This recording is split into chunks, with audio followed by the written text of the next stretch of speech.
Mal kot misi dom kop mwen men bay. Kaka men.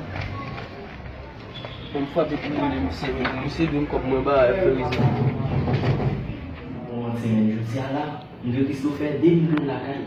Nous ba ouais je dis on débat l'argent dans un bagage là, qui ça va faire l'exécuter la monde qui ça va faire. Bah on veut qui a son décamener pour les venir pour nous gérer ça. Bah on est son aïeul nous il a capable de venir. Il a gérer ça. Yes sir. Misi dom kop mwen apre de ki sa bay.